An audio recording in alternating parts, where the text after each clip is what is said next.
हरे कृष्णा। आज की इस क्लास में सभी भक्तों का स्वागत है।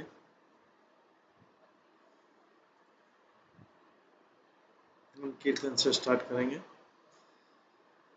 जय राधा माधव कुंज बिहारी, जय गोपी जन वल्लभ गिरिवर धारी, यशोदानंदन जय जनन यमुना तीरावनचारि,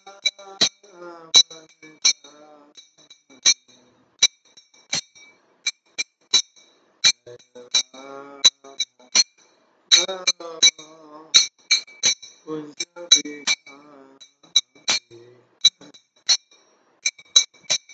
हरे कृष्ण कृष्ण कृष्ण कृष्ण हरे हरे, हरे राम राम हरे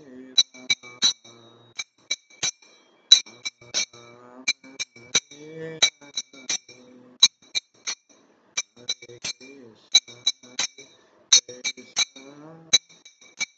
कृष्ण कृष्ण हरे हरे, हरे राम राम हरे हरे, हरे कृष्ण कृष्ण कृष्ण हरे हरे, हरे राम राम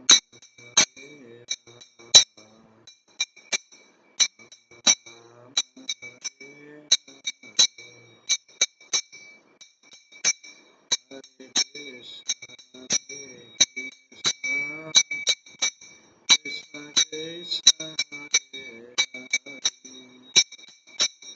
हरे राम राम हरे हरे,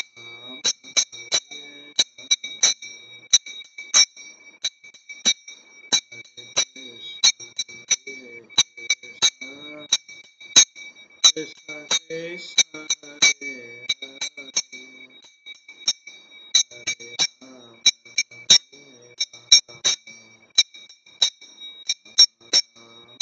हरे हरे,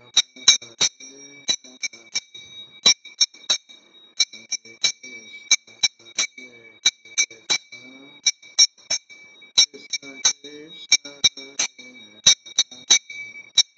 हरे हरे, हरे राम हरे कृष्ण कृष्ण कृष्ण हरे हरे, हरे राम राम राम हरे हरे, हरे कृष्ण कृष्ण कृष्ण हरे हरे, हरे राम राम हरे हरे,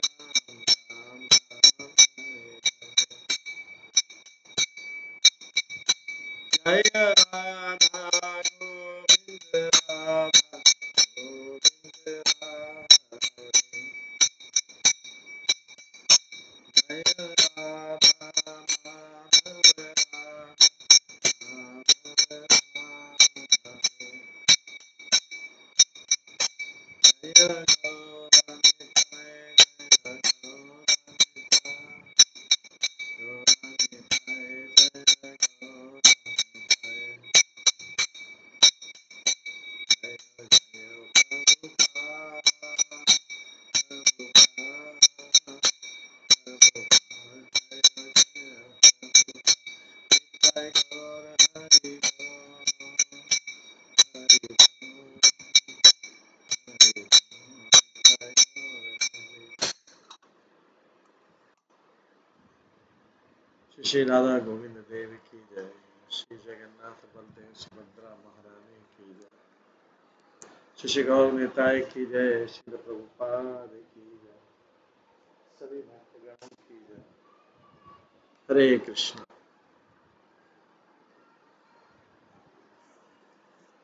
आज की इस क्लास में सभी भक्तों का स्वागत है। कल हम श्रवण कर रहे थे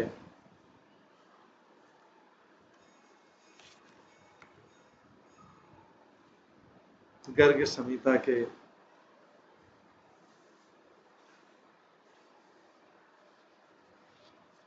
23वें और 24वें अध्याय से, जिसमें हमने भगवान के द्वारा व्योमासुर को और अरिष्टासुर को मारने की कथा का श्रवण किया। उसके पश्चात कंस को सलाह दी गई। उसके बाद कैसी असुर को मारा गया। अब उसके पश्चात हम श्रवण करेंगे अक्रूर का मथुरा में आगमन।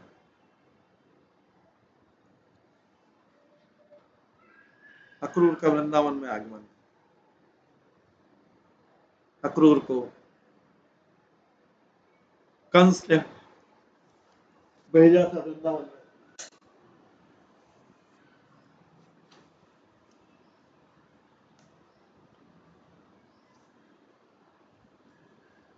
तीसरे अध्याय में आता ही अक्रूर का वृंदावन आगमन। नारद मुनि कहते हैं मिथिला के राजा बहुलाश को सारी कथा सुना रहे हैं।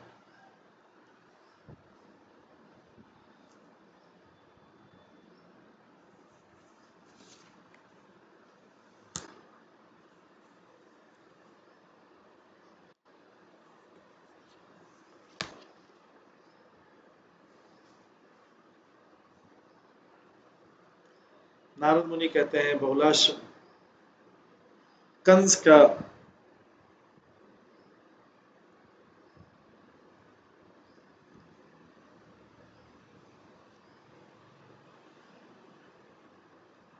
कंस के आज्ञा को मानने के लिए, कंस के मिशन को पूरा करने के लिए अक्रूर जो है रथ पर चढ़ा और नंद के गोकुल गया। जैसे वो ट्रैवल कर रहे थे, रोड पे यात्रा कर रहे थे, भद्र पुरुष अक्रूर ने कृष्ण की तरफ ध्यान किया जो पूर्ण पुरुषोत्तम भगवान है। वो भगवान के प्रति भक्ति से भरा हुआ था। अक्रूर कहते हैं, सोचते हैं मन में कि मैंने कितने पुण्य कर्म किए होंगे, कितनी भक्ति की होगी भारतवर्ष की भूमि में। मैंने कितने निस्वार्थ दान किए होंगे, मैंने कितने बड़े बड़े यज्ञ किए होंगे, मैंने कितने कितने तीर्थ यात्राएं की होंगी, कितने मैंने ब्राह्मणों की सेवा की होगी। मैंने ऐसा और क्या किया है कि मैंने ऐसा क्या किया है कि आज मैं भगवान कृष्ण को देख पाऊंगा जो पूर्ण पुरुषोत्तम भगवान। मैंने कितनी तपस्याएं की पूर्व जन्मों में, कितने मैंने संत भक्तों की सेवा की।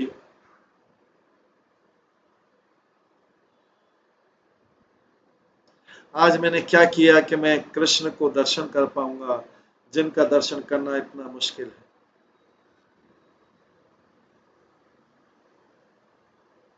मेरा इस पृथ्वी पे जन्म लेना सफल हो गया क्योंकि पूर्ण पुरुषोत्तम भगवान जो है मेरे सामने दर्शन होंगे। जब मैं उनको देखूंगा, वो भगवान जो जिनको देखना इतना मुश्किल है,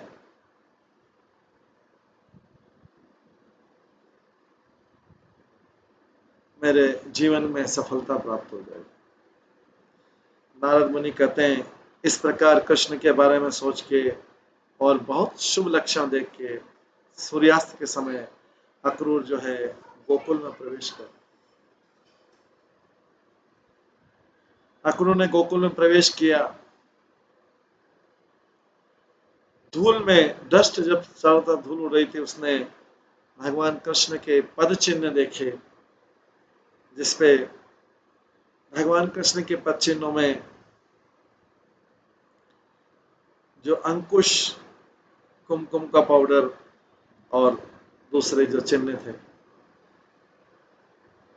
उनके पद चिन्ह को देख के आंसू बहाते हुए आनंद में, प्रेम आनंद और भगवान को देखने की तीव्र इच्छा से अक्रूर जो है रथ से उतर गए और उन चरण कमलों पर लोट लगाने लगे।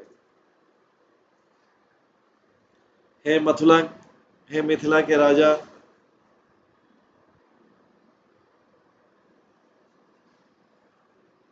जो अपने हृदय में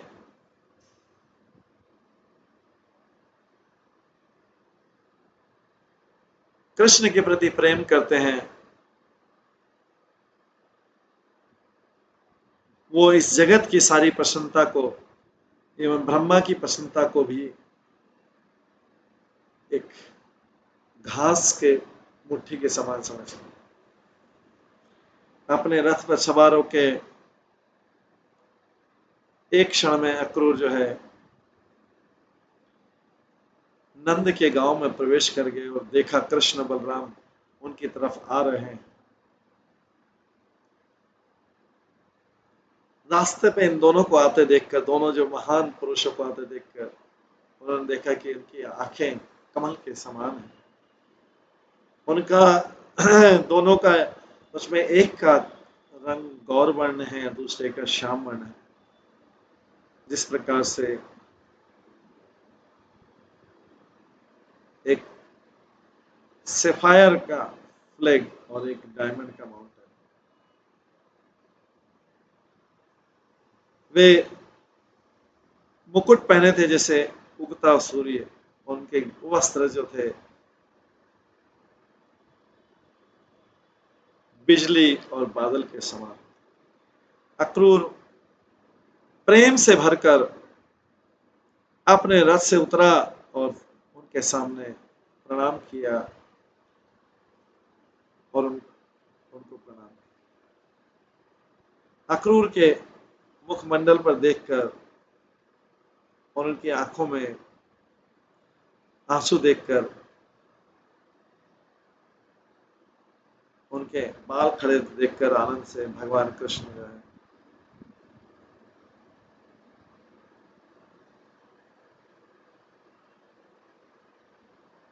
प्रेम से भरकर आंखों से आंसू बहते हुए उन्होंने अक्रूर को उठा लिया और अपनी दोनों भुजाओं से उसको गले लगा लिया। कृष्ण बलराम ने उनको एक सीट दिया, उसका स्वागत किया और अपने वचनों से उनका स्वागत किया और उनको एक स्वादिष्ट भोजन दिया। अक्रूर के मुख की तरफ देखते हुए उनकी आंखें भर गई आंसुओं से और शरीर के बाल खड़े हो गए। भगवान ने उन्हें स्वादिष्ट भोजन ऑफर किया। फिर नंद महाराज ने अक्रूर को गले लगाया और दोनों भुजाओं से गले लगाते हुए कहा, आप सबके प्रति बहुत दयालु हैं।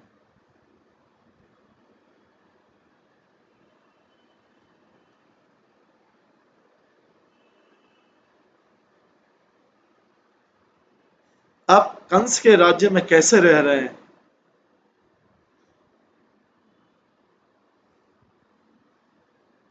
आप कंस के राज्य में कैसे रह रहे हैं?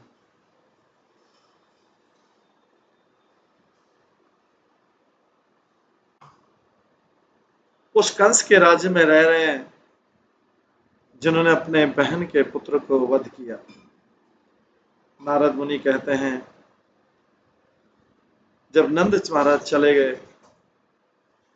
कृष्ण ने अपने माता पिता के और संबंधियों के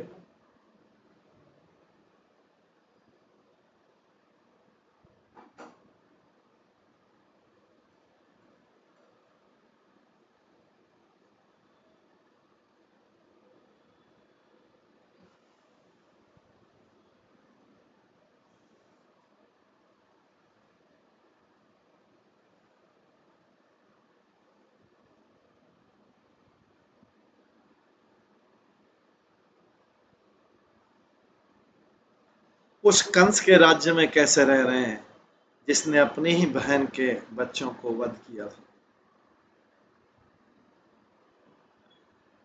अक्रूर कहते हैं, इसके बाद जब नारद मुनि कहते हैं कि जब नंद चले गए तो कृष्ण ने पूछा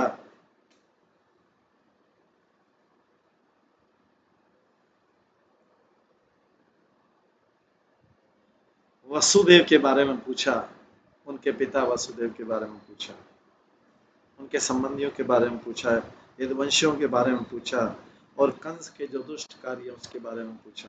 अक्रूर कहते हैं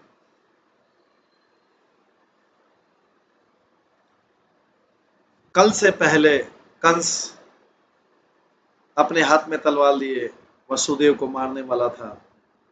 नारद मुनि ने उनको रोका। अक्रूर कहता है कल के पहले कंस जो है वसुदेव को मारने वाला था, नारद मुनि ने उनको रोका। हे भगवान,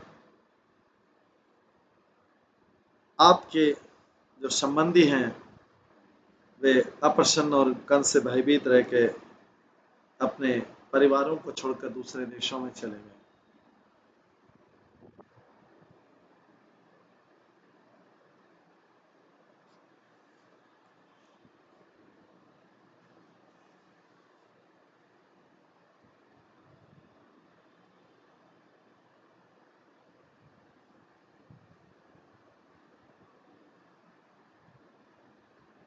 अक्रूर कहता है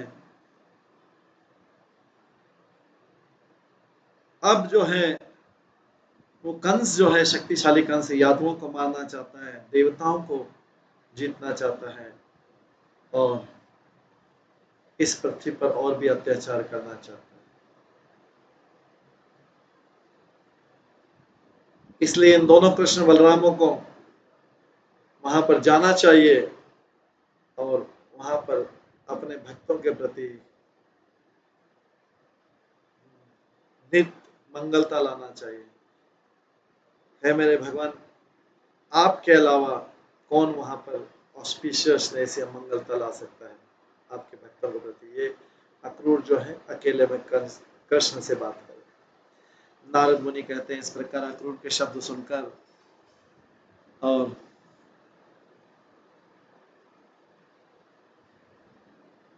बलराम और नंद महाराज से बातचीत करके भगवान कृष्ण ने गोपों को बताया जो उनका आदेश पालन करने के लिए उत्साहित थे। पूर्ण पुरुषोत्तम भगवान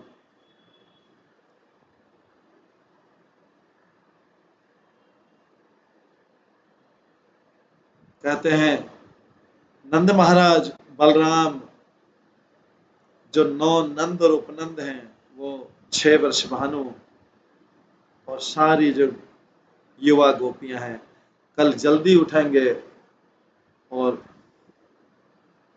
सारे जो गोप हैं, एडल्ट गोप मतलब गोपियां नहीं, एडल्ट गोप जो युवा गोप है कल जल्दी उठेंगे और हम बहुत सारा दूध गिफ्ट में ले जाएंगे, दही ले जाएंगे, घी ले जाएंगे और दूसरे जो मिल्क प्रोडक्ट है और हम मथुरा जाएंगे। अब इन गिफ्ट को अभी हम रथ पे रख के रथ पे सवार कर सकते, रथ पे रख सकते। नारद मुनि कहते हैं जब उन्होंने ये शब्द सुने सारे गोपों ने यही शब्द जाके अपने घर में गोपियों को कहे। ऐसे शब्द सुनकर गोपियां उत्तेजित हो गई और कृष्ण से विरह के भय से घर घर में गोपियां आपस में वार्तालाप किया और राजाओं के राजा ये समाचार सुन के भगवान कृष्ण पूर्ण पुरुषोत्तम भगवान है यात्रा पर जाएंगे।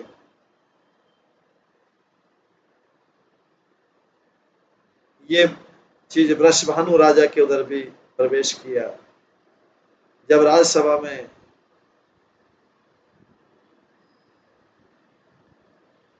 राजा वृषभानु की पुत्री राधा रानी ने सुना कि उनका स्वामी भी जाएंगे मथुरा, तो तुरंत मूर्छित हो गई राधा रानी उस तरह से मूर्छित हो ही गई जैसे एक केले का पेड़ रहता है, तेज हवा के कारण नीचे गिर जाता है। कुछ गोपियां, बहुत सुंदर गोपियां, उनका मुखमंडल तुरंत मुरझा गया, अंगूठियां उनके हाथ से गिर गई,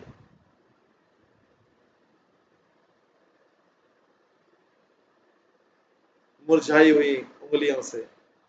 उनके जो ऑर्नामेंट्स जो हैं गहने नीचे गिरने लगे, उनके बाल बिखर गए और वो स्तंभित हो गए, गति रहित हो गए।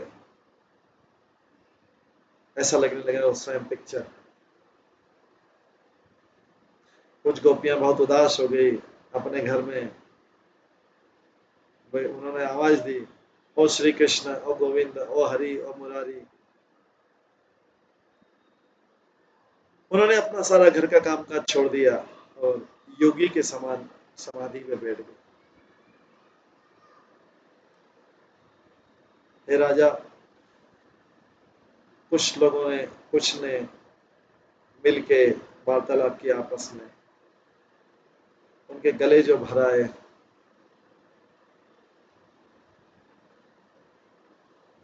मुंह से शब्द नहीं निकले और उनकी आंखें जो हैं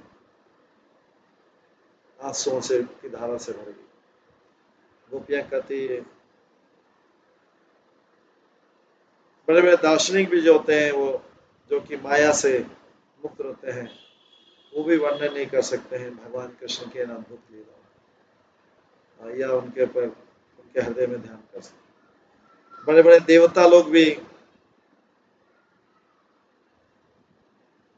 भगवान के लीलाओं का वर्णन नहीं कर सकते। एक साधारण व्यक्ति कैसे इसको समझ सकता है?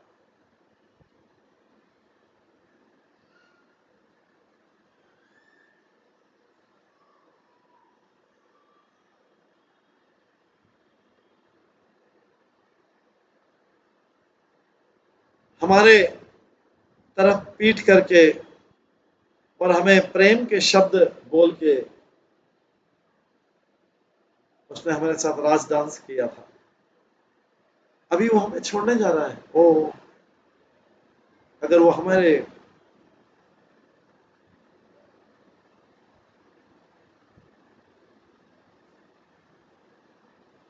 प्राणों का भगवान है, वो अगर मथुरा चला जाता है, हमारे ऊपर क्या विपदा आएगी।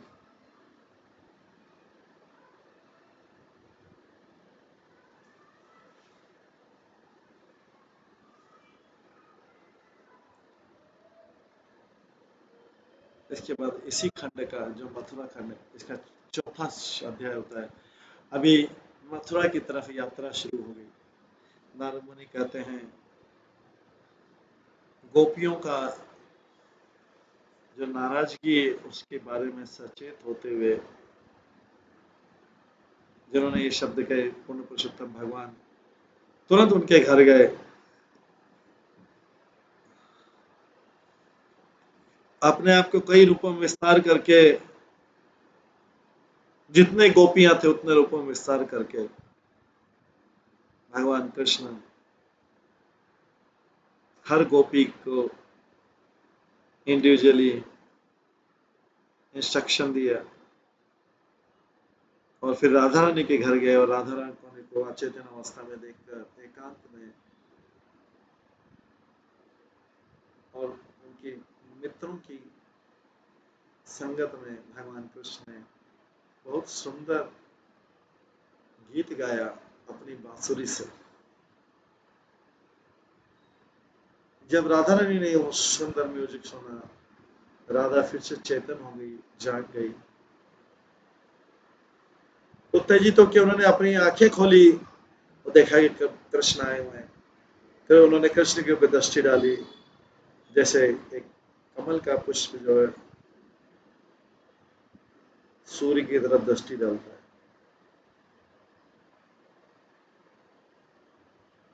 उनकी तरफ जाके राधा रानी ने उन्हें बैठने का स्थान दिया। उस बेचारी कमल ने राधा को रोते देखकर और उनके आंखों के आंसू देखकर पूर्ण पुरुषोत्तम भगवान ने गहरी आवाज में बोला, पूर्ण पुरुषोत्तम भगवान ने कहा, आप अप्रसन्न क्यों हैं? हे सुंदर, आप अप्रसन्न क्यों? राधा, हे राधा रानी, अभी रो मत। या आप इसलिए प्रसन्न हैं कि क्योंकि आपने सुना कि मैं जाना चाहता हूँ। इस पृथ्वी का बोझ उतारने के लिए और उन असुरों को मारने के लिए जिनमें कंस प्रमुख है और ब्रह्मा की ये निवेदन पे मैं तुम्हारे साथ आया हूँ, तुम मेरी संगिनी हो। मैं मथुरा को जाऊंगा, पृथ्वी का भार उतारूंगा और तुम्हारे पास आके फिर से मैं तुम्हें प्रसन्न कर दूंगा। नंद महाराज कहते हैं, नारद मुनि कहते हैं, प्रेम से भरकर कांपते हुए और उनके शरीर के रोम रोम खड़े हो गए। राधा रानी जो कि पुष्पलता है, उनको एंजाइटी, चिंता से भर गई, चिंता की अग्नि में डूब गई, विरह की चिंता के आंदोलन। और कृष्ण से कहा,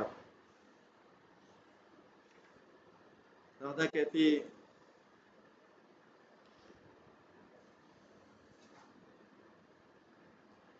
आप जाइए, मथुरा जाइए पृथ्वी का भार उतारने के लिए, पर मेरी मेरी प्रतिज्ञा सुन लीजिए। हे मेरे स्वामी, मेरे प्राणनाथ, जब आप चले जाएंगे, मैं इस शरीर को जीवित नहीं रखूंगा। अगर आपको विश्वास नहीं कि मैं ये अपनी प्रतिज्ञा रखूंगी, मैं इसको फिर से बोलती हूँ। ये जो मेरे सांसों की जो चिंता है, इस होठों में जो दिखाई दे रही है, ये उस कपूर के छोटे के दाने के समान है जो अग्नि से जल जाता है, पता ही नहीं लगता। पुनर्वसुता भगवान कहते हैं, मैं अपना स्वयं का वचन तोड़ सकता हूँ, पर मेरे पास शक्ति नहीं है कि मैं अपने भक्तों का वचन तोड़ूं। गोलोक में जो झगड़ा हुआ था, उसमें श्री दामा ने आपको विरह में रहने का, मेरे से विरह में रहने का जो श्राप दिया था, अभी आपको मेरे से 100 साल विरह रहना पड़ेगा, इसमें कोई संशय नहीं। ये सुंदर स्त्री, रो मत। और राधा, मुझे हमेशा अपने प्रेमी के रूप में याद रखना। महीनों महीनों के बाद तो मुझे देख पाओगी।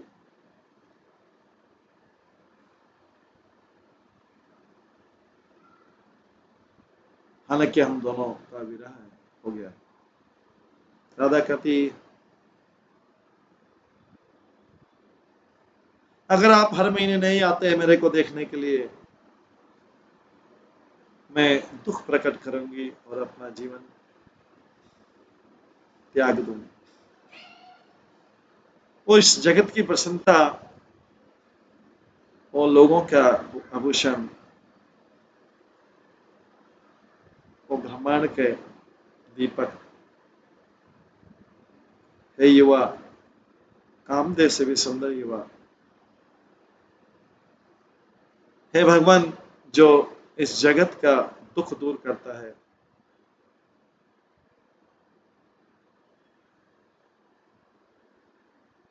हे जड़,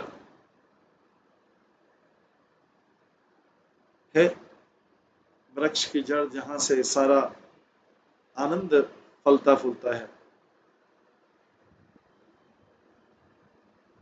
वो राजा यदु के वंशज, वो नारद के पुत्र, मुझे प्रॉमिस करो कि आप मेरे पास में आओगे।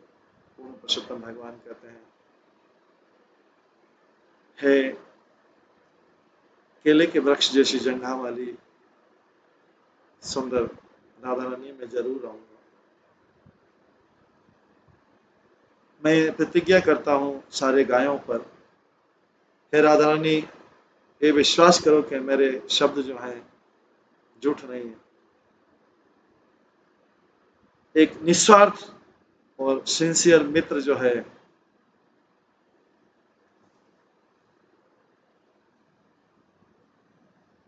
व्यक्तियों में श्रेष्ठ है। उन लोगों पर धिक्कार है जो केवल मित्र बनने का बहाना करते हैं, जो दार्शनिक है, जो इंद्रिय विषयों की अभी भी इच्छा करते हैं, वो समझ नहीं पाते हैं कि जो त्याग का जो रहस्य क्या है, वो रहस्य, त्याग का जो रहस्य है, वो तीनों लोकों के द्वारा, तीन इस लोक के तीनों गुणों के द्वारा स्पर्श है। भक्त जो है, जो अपने इंद्रियों को नियंत्रण करते हैं और सबको समान रूप से देखते हैं, वो जानते हैं कि त्याग से कितना प्रसन्नता होता है। वे मुझे अपनी जीवा से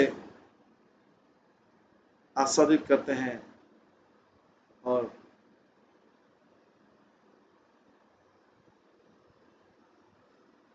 मैं दूसरे इंद्रिय से मेरा अनुभव करते हैं।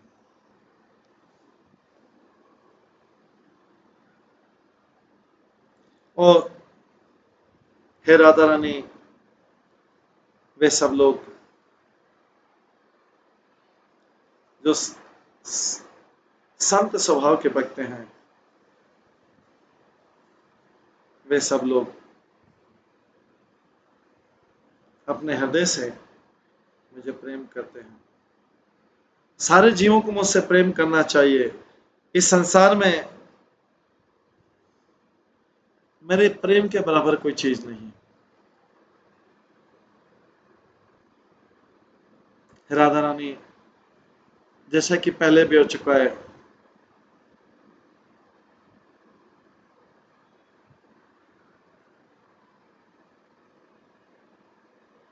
मैंने तुम्हारी इच्छा भांडीर वन में पूरी की थी, मैं फिर से पूरी इच्छा करूंगा।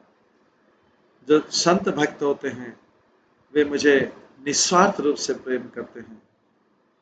वे आध्यात्मिक धरातल पर होते हैं, तीनों प्रकृति के तीनों गुणों के ऊपर होते हैं।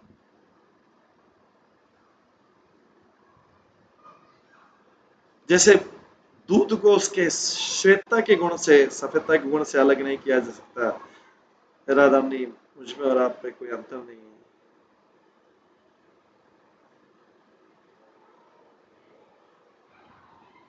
तुम राधा और मैं कृष्ण,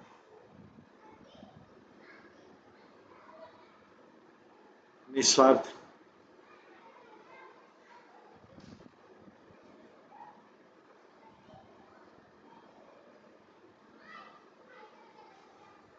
मेरे भक्त जो है आध्यात्मिक धाम में जाते हैं, जो हम में कोई अंतर नहीं समझते, लेकिन जो अंतर समझते हैं वो मूर्ख है। हे सुंदर राधा रानी, ऐसे लोग काल के चक्र में फंस जाते हैं और जब तक सूर्य और चंद्रमा है तब तक सफर करते रहते हैं। नारद मुनि कहते हैं, इस प्रकार से राधा रानी को आश्वासन देकर, गोपियों को आश्वासन देकर, भगवान जो कि सबसे बड़े बुद्धिमान दार्शनिक है, नंद महाराज के महल में आते हैं। अगले दिन मॉर्निंग में सूर्योदय के समय नंद और सारी जो गोप हैं बैलगाड़ियों में, सब गाड़ियों में अपना सामान रखते हैं।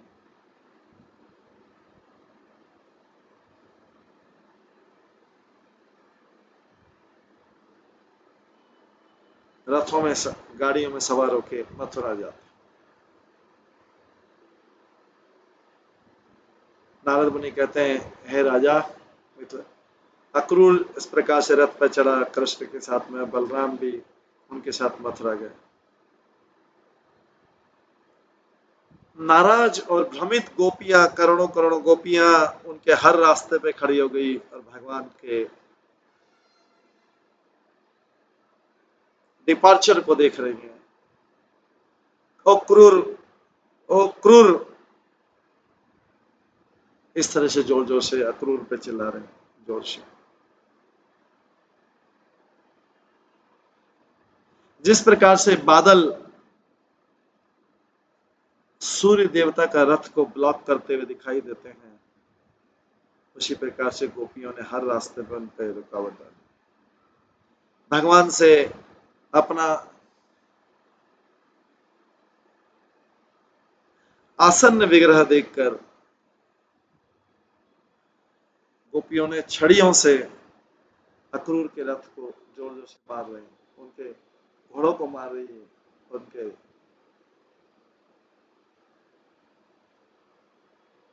चैरियट ड्राइवर को मार रही है। इस प्रकार से मारते हुए घोड़े इधर उधर भागने लगे।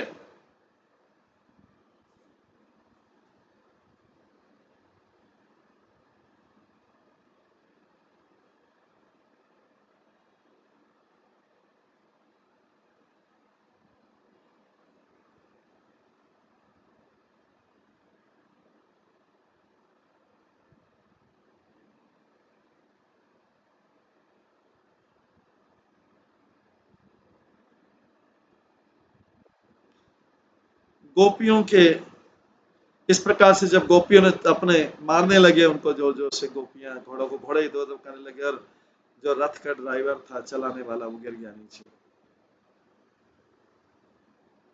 अपनी सारी लज्जा को छोड़कर उन्होंने अक्रूर को रथ से नीचे उतार दिया और उनको मारने लगे। अपने ब्रेसलेट से कृष्ण बलराम चुपचाप देख रहे।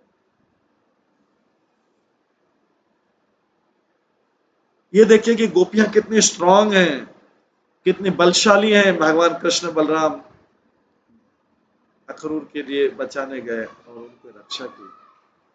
भगवान कृष्ण गोपियों से कहा, गर्ल्स रो मत, मैं सूर्यास्त में वापस आ जाऊंगा। ब्रज के लोगों को अक्रूर को तंग नहीं करना चाहिए। ये शब्द सुन के भगवान कृष्ण ने अक्रूर बलराम के साथ और अक्रूर के साथ जिक्र करके यात्रा की। जो रथ था कई तेज घोड़ों से और सुंदर घोड़ों से सजा हुआ था, और जितना तेजी से जा सकते थे मथुरा की तरफ गए। वो मथुरा सिटी जो यदुवंशों से सुशोभित है। जब तक घोड़ा, जब तक रथ, उसकी ध्वजा और जो धूल के बादल दिखते रहे, स्तंभित गोपियां वहां पर खड़ी रही, चित्र की तरह खड़ी रही। लेकिन फिर कृष्ण के शब्दों को याद करके वो फिर से उनके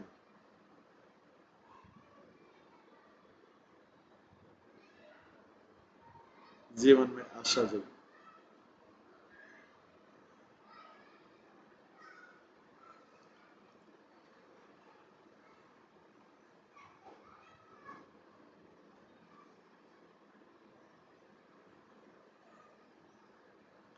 पांचवा अध्याय, कृष्ण का मथुरा में प्रवेश।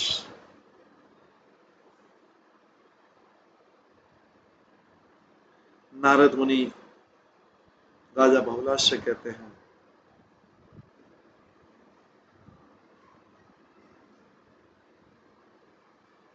बलराम और अक्रूर के साथ कृष्ण जो है यमुना के किनारे गए, वहां पर जल पिया और फिर रथ की तरफ लौटा। कृष्ण बलराम से आज्ञा लेके अक्रूर भी गए यमुना में, जल में प्रवेश किया अपना स्नान करने के लिए। उस गहरे जल में जाकर अक्रूर ने भगवान कृष्ण और बलराम को आपस में बातचीत करते हुए देखा। हे राजा, जब उसने देखा, जब जल से बाहर देखा तो दोनों बैठे हुए हैं। अक्रूर सरप्राइज हो कि इधर सरोवर में भी हैं,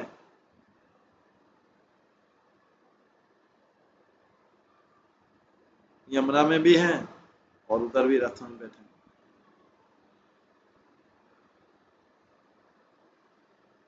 फिर से उन्होंने जल में देखा तो इस बार देखा कि अनंत शेष अपना कुंडली मार के बैठे, और उन अनंत शेष की गोदी में उन्होंने वृंदावन का वन देखा, यमुना देखी, गोवर्धन हिल देखा, और आध्यात्मिक लोग गोलोक देखा, जिसकी पूजा सारा विश्व करता है। अनंत शेष की गोद में अक्रूर ने देखा कि भगवान कृष्ण पूर्ण पुरुषोत्तम भगवान, जो कि करोड़ों सूर्यों के समान है और करोड़ों कामदेव से भी सुंदर हैं, राधा रानी के साथ रास डांस व्रत मंडल में खड़े। ये जानते हुए कृष्ण जो है पूर्ण पुरुषोत्तम भगवान है, और अक्रूर ने उनको झुककर प्रणाम किया। बार बार आनंद से भरकर उन्होंने अपने हाथ जोड़कर बहुत सारी प्रार्थनाएं की। उस जल में ही अक्रूर कहते हैं, मेरा कृष्णचंद्र को प्रणाम हो, पूर्ण पुरुषोत्तम भगवान को प्रणाम हो, पूर्ण प्रणाम हो, श्री कृष्ण को प्रणाम हो, करोड़ों ब्रह्मांडों के मालिक को प्रणाम हो, गोलोक के स्वामी को प्रणाम हो, आपको प्रणाम हो, राधा रानी के स्वामी और ब्रज के किंग आपको प्रणाम हो, आपको प्रणाम हो, नंद यशोदा के पुत्र आपको प्रणाम हो, वो देवकी वासुदेव, वो गोविंद, वो यादों में श्रेष्ठ, वो ब्रह्मांडों के स्वामी आपको प्रणाम हो, पूर्ण पुरुषोत्तम भगवान मेरी रक्षा कीजिए। मेरे शब्द हमेशा आपकी महिमा का वर्णन करते रहें।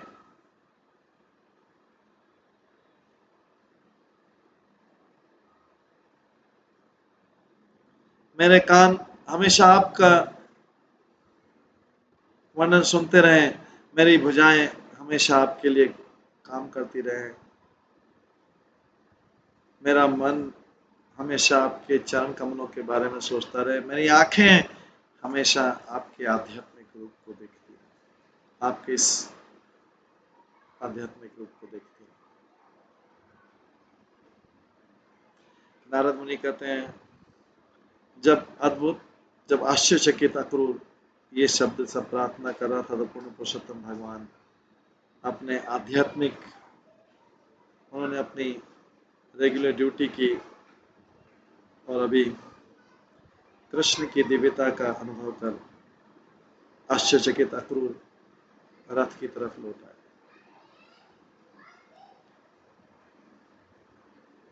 फिर रथ को चलाते हुए जो बादलों के समान गर्जना कर रहा था और हवा की स्पीड से, हवा की गति से चल रहा था, उतना तेज चलाया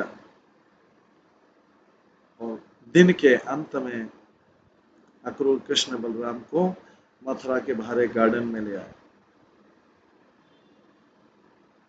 जब उन्होंने देखा, नंद को उस मथुरा के गार्डन में देखा, भगवान कृष्ण ने स्माइल किया और अक्रूर को कहा,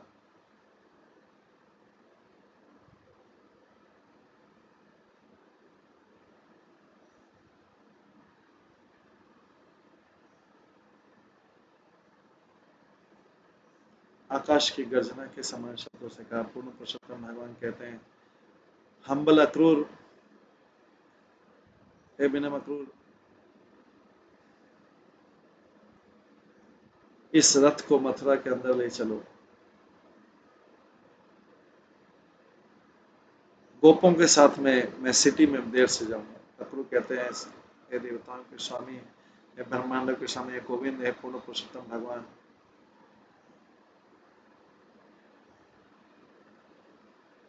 आपके साथ आपके बड़े भाई को लेकर, आपके गोप मित्र को लेकर कृपया मेरे घर पे आइए, मेरे घर को शुद्ध कीजिए आपके चरण कमलों कणों से। ये तीनों लोगों के स्वामी, मैं अपने घर वापस नहीं जाऊंगा जब तक कि आप मुझे, मैं आपको अपने घर नहीं ले जाऊं। पूर्ण पुरुषोत्तम भगवान कहते हैं, जब मैं उस राजा को मारूंगा जो यदुवंशियों को क्षति पहुंचा रहा है, मैं डेफिनेटली आपके घर आऊंगा। बलराम और उनके संबंधी, बलराम और अपने संबंधी को लेके मैं आपकी इच्छा पूरी करूंगा। नारद मुनि कहते हैं, भगवान कृष्ण को वहां छोड़कर अक्रूर जो है मथुरा में प्रवेश किया। राजा कंस को बताया कि क्या हुआ है और फिर अपने घर चलाया।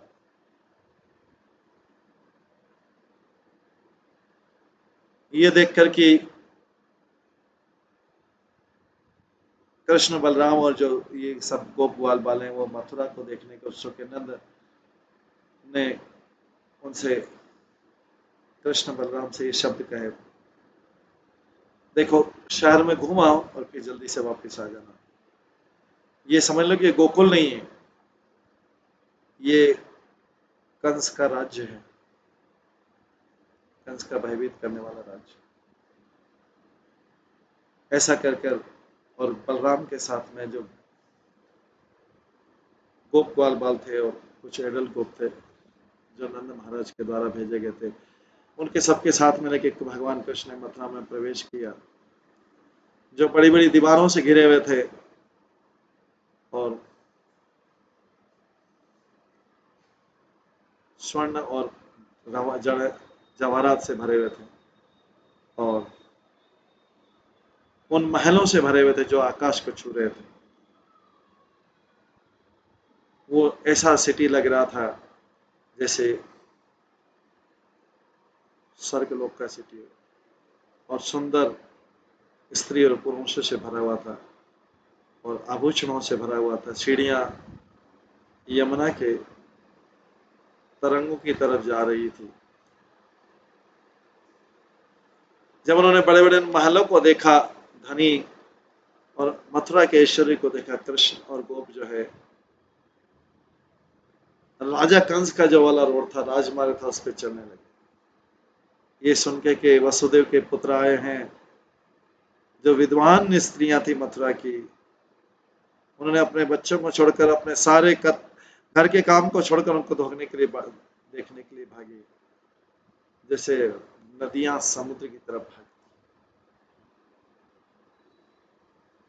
कुछ लोग महलों से बाहर निकले, कुछ जालियों से बाहर निकले, कुछ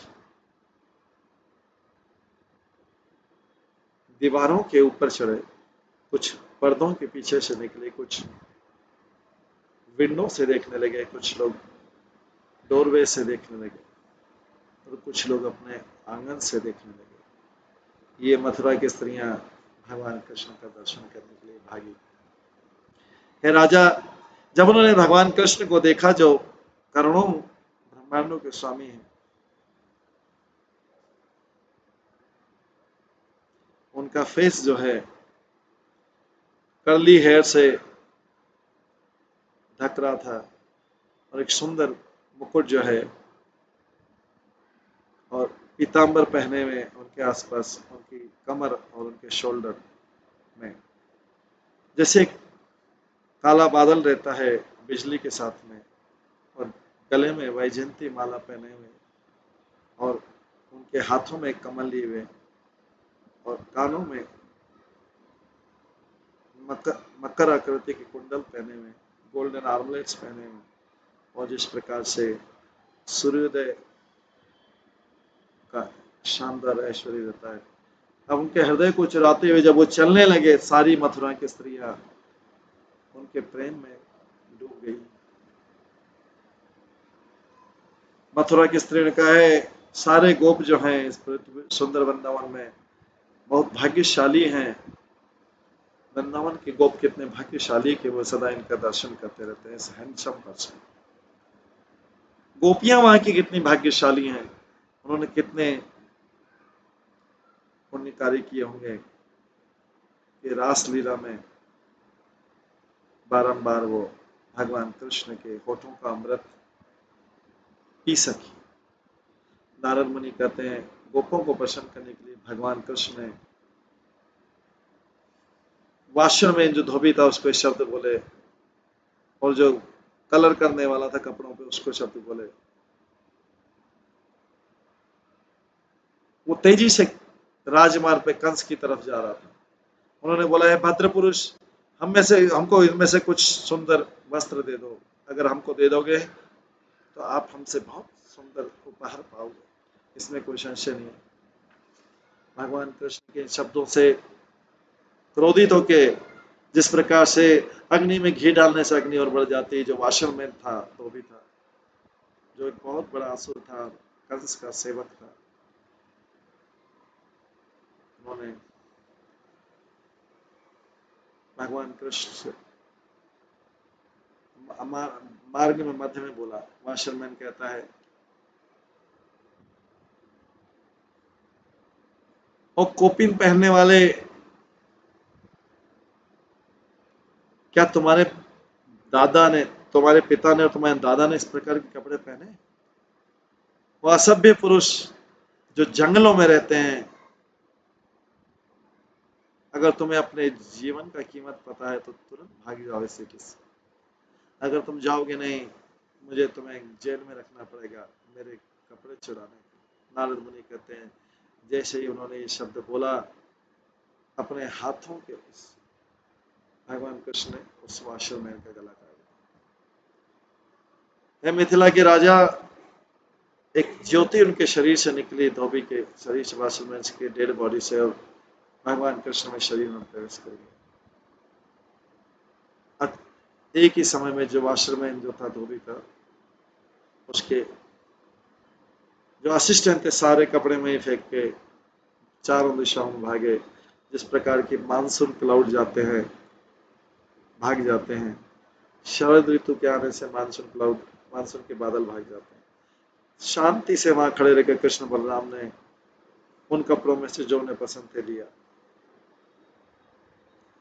गोप लड़कों ने जो कुछ लेना था उससे लिया, और जो दूसरे लोग थे जो राजा के मार्ग पर चल रहे थे, ये नहीं जानते कि क्या हुआ, उन्होंने भी उसमें से कपड़ों में से पहने, और उसको पहन के कृष्ण बलराम बहुत सुंदर लग रहे थे।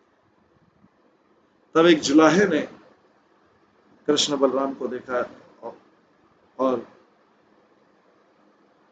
उन्होंने उसके कपड़ों को सुंदर कर दिया, बना दिया, उनको पहना दिया, और दोनों ने दूसरे गोप ग्वाल बाल वालों को भी और सुंदर कपड़े पहना दिए।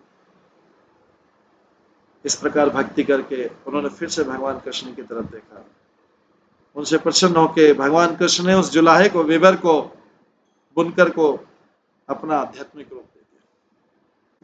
बलराम ने अपना आध्यात्मिक शक्ति दे दिया, हैंडसमनेस, अपने जैसी सुंदरता और अपने जैसा ऐश्वर्य दे दिया। इस प्रकार से भगवान ने उनको प्रसन्न किया, और इस प्रकार से फिर कृष्ण बलराम ये अपने अच्छे सुंदर वस्त्र पहन के आगे मथुरा में आगे बढ़े। अध्याय 6 में आ गया कि किस प्रकार से आगे बढ़ के उन्होंने और क्या क्या कार्य किए, ये हम कल की क्लास में श्रवण करेंगे। आज की क्लास में ये पे विराम देते हैं। हमने देखा कि कृष्ण बलराम ने मथुरा में प्रवेश करके इस प्रकार की लीला, इसके आगे की लीला हम कल की क्लास में श्रवण करेंगे। आज की क्लास में यहीं पे विराम देते हैं। सभी भक्तों का बहुत बहुत धन्यवाद। सभी भक्तों के लिए एक बार हरे कृष्ण महामंत्र का जप करते हैं। हरे कृष्णा कृष्णा कृष्णा हरे हरे, हरे राम राम राम हरे। श्रीमद् गर्ग संहिता ग्रंथ की जय, श्री गर्ग मुनि की जय, श्री प्रभुपाद की जय, सभी भक्तों